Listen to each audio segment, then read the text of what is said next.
is operation, yeah. Everything is finalized for operation, yeah. Now, because of the Metro article that we saw in the subway, it says that it'll be an operation thing in 2008. So, okay, so it is already in operation. Yeah. All right, then. Well, thank you very much, Ruben.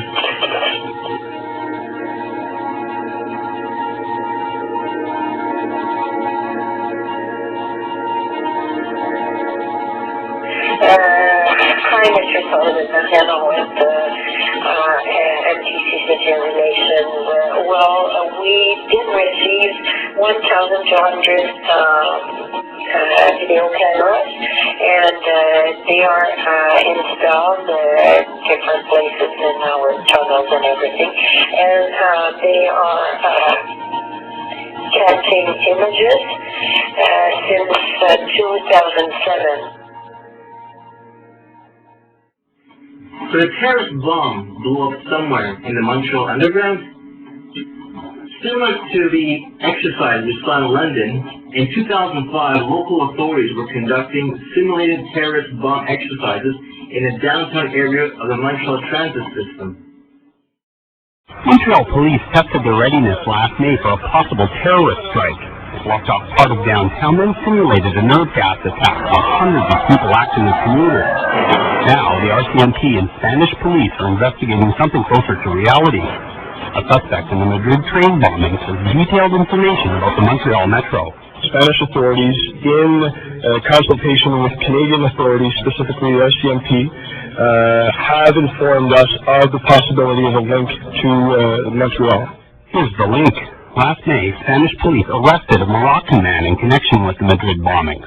Averts is a 32-year-old telecommunications student. Investigators suspected him of financing and providing weapons for the attacks, but they didn't have enough evidence. Now, a Spanish newspaper says investigators found detailed information on Shergui's computer about the Madrid train system, the London Underground, and the Montreal Metro, including a map of the Metro, information on the number of passengers, and on how the subway doors work. RCMP investigators say they've known about this information for 6 months. Montreal police point out the Metro map is public information and insist there's no need to worry. There is no threat as we speak now. There is no sign of a threat. But this security expert isn't so sure. There was Madrid, London, and Montreal.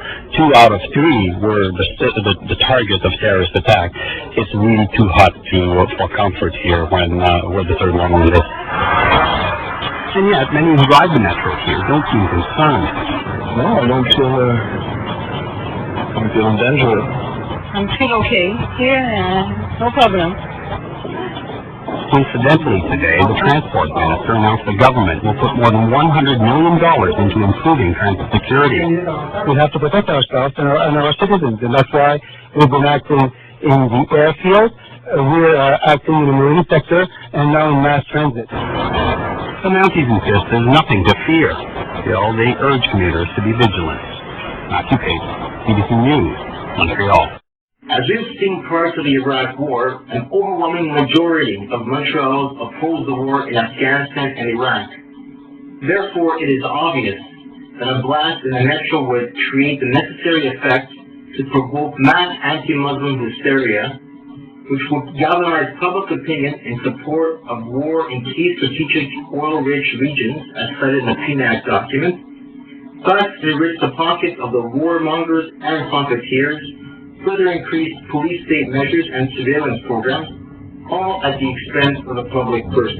Perhaps most importantly for us Canadians, will lead to the total absorption of Canada into a greater United States, as such an event will trigger the operation of the so-called security legislation and arrangements enacted by the Chrétien supposedly liberal administration and renewed by the Harper conservatives, which provide for martial law by way of decree without parliamentary approval, arbitrary detention of anyone accused of harboring sympathies for terrorists, example, those questioning motives and those committed to rule of law and the Constitution, the free operation of U.S. troops on our soil, seizure of property without wars, etc., and complete implementation of a military state complete with military courts, military-run schools, etc., as per Bills C-7 and C-17.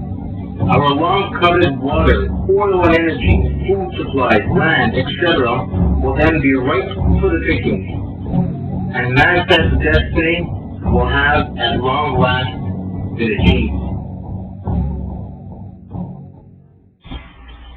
In conclusion, I wish to say that more and more people, as the days go by, are beginning to question this war on terrorism, 9/11, necessity of Big Brother cameras all over the place, are questioning the authorities, government, our leaders.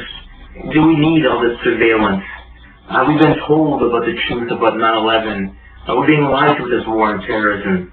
For example, the 9/11 families, many of them are insisting for a new investigation because they believe that the commission, the 9/11 commission, failed to answer over 70% of their questions.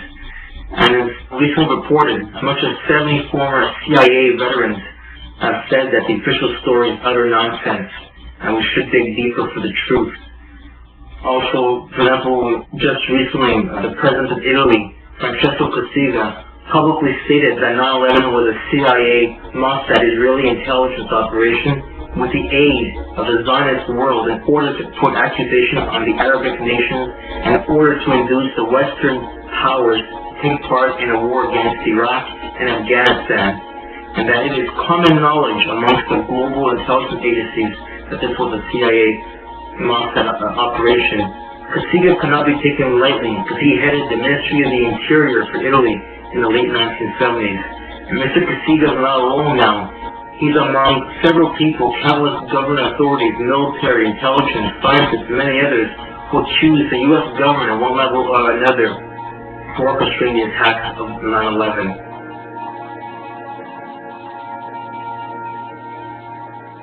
State-sponsored terrorism is nothing new. For example, for Canadians who don't know, the RCMP several years ago had penetrated the SLQ, planting bombs and pinning it on the SLQ.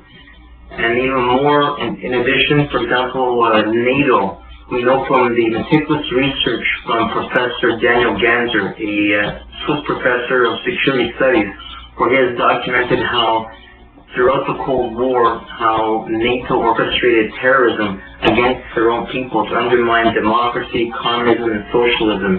And we also have a former right-wing militant, Vincenzo Guerra from Italy, who went publicly stating that his job was to terrorize innocent people, women, children, men, and to force security from the state for the people.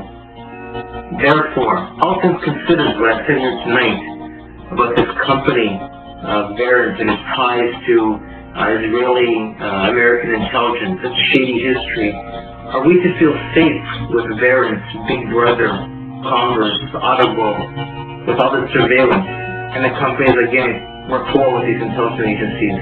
In the wake of a terrorist attack in the Montreal metro system, will we be able to trust Averts not to be part of a cover-up or part of a broader conspiracy?